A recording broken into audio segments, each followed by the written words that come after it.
जय श्री कृष्ण। परमपिता परमात्मा की कृपा से आप सभी लोग अच्छे होंगे।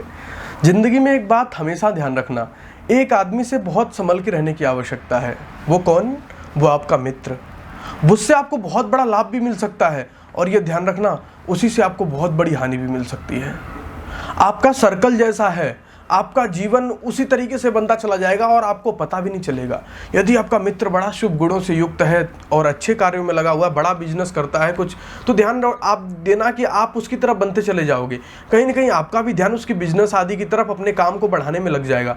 यदि आपका मित्र अनावश्यक कार्यों में लगा हुआ है, रिक्शा चला के दारू पी के नालियों में सो जाता है, थोड़ा बहुत प्रभाव आपके जीवन पर छोड़ ही देगा। मैं नहीं कहता हूँ, बड़ी बड़ी नीतियाँ कहती हैं। देखो, जीवन की सफलता, बड़े बड़े विद्वान कहते हैं कि जीवन की सफलता किस में है? अपने आप को मूर्खों से बचा लेना जीवन की सफलता है। दुनिया में जीने के लिए इतनी कठिनाई, इतनी परिश्रमों का सामना करना पड़ता है। उसमें एक कठिनाई, परिश्रम ये भी है कि यदि आपने गलत आदमी का सहयोग किया, गलत आदमी का साथ दिया, तो यह ध्यान रखना वो आपको डुबोएगा और डुबाता है लोगों को। इसलिए जिस आदमी के आप साथ रह रहे हैं उसका चुनाव बड़ी गहराई से करना है, क्योंकि दुर्जन व्यक्ति का स्वभाव होता है। क्या काम स्वभाव होता है उसका? नीतियां कहती हैं कि दुर्जना स्वभावेन पर कार्य विनश्यति। दुर्जन का स्वभाव होता है दूसरों के कार्यों को बिगाड़ना। फिर आगे कहते हैं नोदरः तृप्ति मायाति मूषकः वस्त्र भक्षक। ये कह रहे हैं कि नोदर नहीं तो क्या, आपको क्या लगता है कि जो चूहा होता है वो वस्त्रों को इसलिए काटता है पेट भरने के लिए? पेट भरने के लिए नहीं काटता है। चूहा वस्त्रों को अपना पेट भरने के लिए नहीं काटता है। इसी प्रकार दुर्जन व्यक्ति, आप उसका ये स्वभाव होता है आपके कार्यों को बिगाड़ना, और चूहे का भी ये स्वभाव होता है वस्त्र आदि काट करके किसी को परेशान करना। वो पेट भरने के लिए, भोजन करने के लिए कभी वस्त्रों को नहीं काटता है। तो नीतियां कहती हैं कि दुर्जन व्यक्ति से दूर रहिए, क्योंकि इसका स्वभाव है। क्या स्वभाव है इसका? पर कार्य विनश, दूसरे कार्यों का नाश करना इसका कार्य है। इसलिए नीतियां कहती हैं कि ऐसा मित्र बनाओ। नीतियां ये भी बताती हैं कि हमारा मित्र कैसा होना चाहिए। वो कहती हैं कि मित्र ऐसा होना चाहिए, जाड्यम धियो हरति सिंचति वाचि सत्यम। मित्र कैसा हो? जो बुद्धि की जड़ता को हर ले। जाड्यम धियो हरति, बुद्धि को गलत कार्यों से हटा करके अच्छे कार्यों की तरफ लगाए। मित्र ऐसा ना हो कहे चल चल आजा यार, आज थोड़ा 2 पैक लगाते हैं, आजा चल, आज तो मम्मी पापा भी बाहर गए हुए हैं, चल थोड़ा आज 2 पैक लगा ही लेते हैं। ऐसा मित्र नहीं होना चाहिए। मित्र ऐसा होना चाहिए कि यार आज सत्संग में चलते हैं, चलो बैठ के पढ़ाई करते हैं, चलो कुछ नई स्किल डेवलप करते हैं। हमारे जीवन में ऐसा मित्र होना चाहिए, क्योंकि नीतियां कहती हैं कि जाड्यम धियो हरति। मित्र ऐसा बनाओ जो बुद्धि की जड़ता को दूर करे, आपको कुमार्ग से हटा के सन्मार्ग की ओर प्रेरित करे। सिंचति वाचि सत्यम, आपके जीवन को सत्यता से भर दे, आपके जीवन में सत्यता का प्रवेश कराए। जब भी आप झूठ बोलें, जब भी आप बहाने बनाएं, तो कहे मित्र ये ठीक नहीं है, जो तू ये पाप कर रहा है, जो तू ये फसल बो रहा है, ये काट नहीं पाएगा। आपको कुछ अच्छी बातें समझाए। ऐसा मित्र होना चाहिए। उसके बाद फिर कहते हैं कि ऐसा मित्र होगा तो क्या होगा? यदि आपने ऐसा मित्र बनाया, सुंदर अच्छा मित्र, तो कहते हैं मानोन्नतिम दिशति, उस मनुष्य की उन्नति 10 दिशाओं में होगी, हर दिशाओं में उसकी गूंज होगी।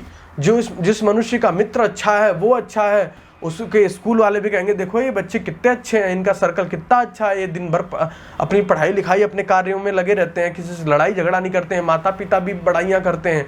पूरे संसार में 10 दिशाओं में उसकी कीर्ति फैलती है। पापमपा करोति, वो सारे पापों से उसे मुक्त करा देता है। क्योंकि जब अच्छा मित्र होगा, जब बुद्धि की जड़ता को दूर करेगा, वाणी में सत्यता का प्रयोग कराएगा, और जब आपकी कीर्ति भी सब जगह उठने लग जाएगी, तो आप अपने आप पापों से मुक्त हो जाएंगे।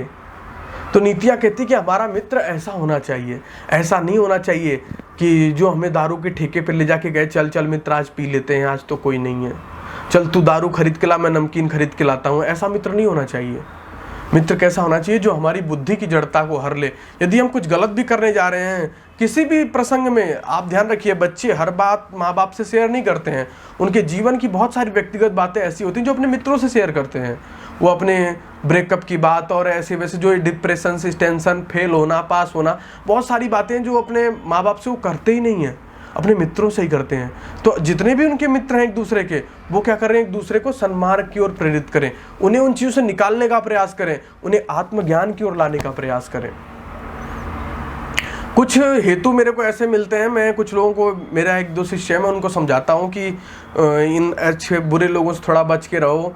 तो वो रहीम दास का एक दोहा याद कर लिए हैं और उसी को रटते रहते हैं। वे रहीम उत्तम प्रकृति का कर सकत कुसंग, चंदन विष व्यापक रहे लटकत रहे भुजंग। वो कहते हैं कि वे रहीम उत्तम प्रकृति का कर सकत कुसंग, चंदन विष व्यापक रहे लटकत रहे भुजंग। ये दोहा पढ़ के मुझे सुना देते हैं। मैं कहता हूँ चलो ठीक है, देखेंगे तुम्हें भी। तो उनके कहने का मतलब होता है कि ऐसे लोग जिनकी प्रकृति उत्तम है, वे रहीम उत्तम प्रकृति, जो उत्तम गुण स्वभाव वाले हैं, का कर सकत कुसंग, उनका कुसंग क्या कर सकता है, चंदन विष व्यापक रहे लटकत रहे भुजंग। जैसे चंदन का पेड़ होता है, वो उनकी उसके डालियों पे भुजंग अर्थात सांप लिपटे होते हैं, फिर भी वो अपने गुणों को नहीं छोड़ता है, अपने सुगंध को नहीं छोड़ता है, वो हमेशा सुगंधी को देता ही रहता है। इसी प्रकार हम हैं, ऐसा वो कहते हैं। लेकिन यह ध्यान रखना, वो बातें जो रहीम ने कही हैं वो बड़े ऊंचे व्यक्ति के लिए कही हैं, बड़े कहूँ वैराग्यवान व्यक्ति, जिसने जीवन की बहुत ऊंची समझदारी को समझ लिया, जो आत्मज्ञान को प्राप्त कर चुका है, ऐसे मनुष्य के लिए रहीम दास ने वो दोहा कहा है, आपके लिए नहीं कहा है। आपको तो दुष्प्रकृति से बचना ही है। ये मत कहना वे रहीम उत्तम प्रकृति का कर सकत कुसंग, कुसंग मार डालेगी तुम्हें। ये मत कहना का कर सकत कुसंग, कुसंग तुम्हारे प्राणों को हर लेगा। वो तो बड़े ऊंचे ऋषि मुनि संतों की बात की गई है, वो विवेकानंद, ऐसे संतों की बात की गई है जिन्होंने जीवन की पराकाष्ठा, रामकृष्ण परमहंस, जिन लोगों ने जीवन को समझ लिया है, ऐसे लोगों की बात की गई है। छोटे मोटे तुच्छ मुच्छ लोगों के लिए बात नहीं कही गई है कि उत्तम प्रकृति का मतलब भी समझते हैं आप। तो ये मत समझो, ये ध्यान रखो, मैंने क्या कहा कि समान गुणों विश्लेषु सख्यम, समान गुण वाला मनुष्य समान गुण वाले को ढूंढ लेता है। एक शराबी को ही अपना मित्र बनाएगा, एक शराबी बिल्कुल भजन करने वाले को अपना मित्र नहीं बनाएगा, क्योंकि उसे वहां वो मिलेगा नहीं जो चाहता है। इसलिए वो क्या करेगा, भाग के अपने मित्र के पास जाएगा। मित्र, तेरे बिना तो ये संसार अधूरा है, तू नहीं रहता है तो बड़ी कठिनाइयां हो जाती है अपने कार्यों को करने में। इसलिए क्या करना है कि समान गुणों विश्लेष सक्षम, समान गुण वाला मनुष्य समान गुण वाले को ढूंढता है। ये ध्यान रखना, यदि अपने जीवन को पता करना है कि तुम कैसे हो, तो ये ध्यान रख लेना कि तुम्हारे आसपास तुम्हारे मित्र कैसे हैं। जैसे तुम्हारे मित्र हैं उसी से मिलता जुलता तुम्हारा जीवन होगा। यदि परीक्षण करना चाहते हैं कि हम हैं कैसे, तो अपने मित्रों को देख लेना, जैसे आपके मित्र हैं वैसा ही आपका जीवन है। शास्त्रकारों ने इस पर बड़ा जोर डाला है, न जाने कितने नीतियां में, कितने श्लोक तो न जाने खाली मित्रों के लिए लिखे गए हैं कि मित्र ऐसा होना चाहिए, मित्र ऐसा होना चाहिए, हमारे आसपास के रहने वाले लोग ऐसे होने चाहिए। और चाणक्य ने तो ये भी लिखा है कि ऐसी जगह रहना चाहिए, ऐसी जगह नहीं रहना चाहिए, जहाँ ये चीज़ें हैं वहाँ रहना चाहिए, जहाँ चीज़ें वहाँ नहीं रहना चाहिए। चाणक्य ने तो बहुत चीज़ें खोल के कही है। उन सब विषयों की चर्चा हम करेंगे, लेकिन यहाँ हम सत्संगति का प्रयोग कर रहे हैं। जैसे आप सत्संग में जाइए, आप देखेंगे कि आपका विचार एकदम बदल गया है। एक श्लोक भी आता है कि धर्माख्याने शमशाने च रोगिणाम या मतिर्भवेत सा सर्वदैव तिष्ठित चेत को न मुच्यते वंदनात्। धर्म का जहाँ व्याख्यान चल रहा हो, जहाँ धर्म की बड़ी अच्छी अच्छी बातें चल रही हो, शमशाने च, और शमशान में जहाँ जाते एकदम वैराग्य सा पैदा होता है, वहाँ देखते हैं कि अरे इस दुनिया में तो कोई कुछ है ही नहीं, ये तो दुनिया बिल्कुल नश्वर है, एक दिन हम भी चले जाएंगे, क्यों हम हा हा करके मरे जा रहे हैं, हमें तो बड़ी जागृति पूर्वक जीवन जीना चाहिए। कितने ऊंचे विचार आते हैं, जैसे लगता है कि इस युग के महात्मा बुद्ध हम ही हैं। और रोगिणाम या मतिर्भवेत, किसी रोगी को, किसी मरते हुए को देख करके हमारे अंदर जो विचार आता है, अगर वो विचार हमेशा बैठ जाए तो कौन मुच्यते वंदनात्, कौन बंधनों से नहीं मुक्त होगा, सब मुक्त हो जाएंगे। यही तो हमें करना है। हमें क्या करना है कि सत्संग में जाना है, सत्संग में जा करके और बैठना है, वहाँ पे बैठ करके जो विचार आ रहे हैं उसको एकदम फील करना है, फील करने के बाद उन्हें बाहर नहीं जाने देना है, उन्हें स्टोर करना है। उस दिन ही सत्संग फलीभूत हो जाएगा जिस दिन आपने उसे स्टोर करके क्रिया में लाना शुरू कर दिया। बाकी बातें बनाने से देखिए लाख बातें आप रोज सुनते होंगे, कल्याण नहीं होने वाला है। जब तक किसी बात को आप आत्मसात नहीं करते हैं तब तक जीवन में हमेशा कठिनाइयाँ बनी रहेंगी। इसलिए क्या करना है, और देखो मेरी एक आदत है, मैं क्या करता हूँ कि जब भी मैं थोड़ा लगता है मुझे कि मुझे थोड़ी शांति चाहिए, तो मैं चाहे शाम हो चाहे दोपहरों में नहीं देखता हूँ, मैं शमशान में चला जाता हूँ। ये मेरी अपनी व्यक्तिगत आदत है, मैं शमशानों पे टाइम स्पेंड करना बहुत पसंद करता हूँ।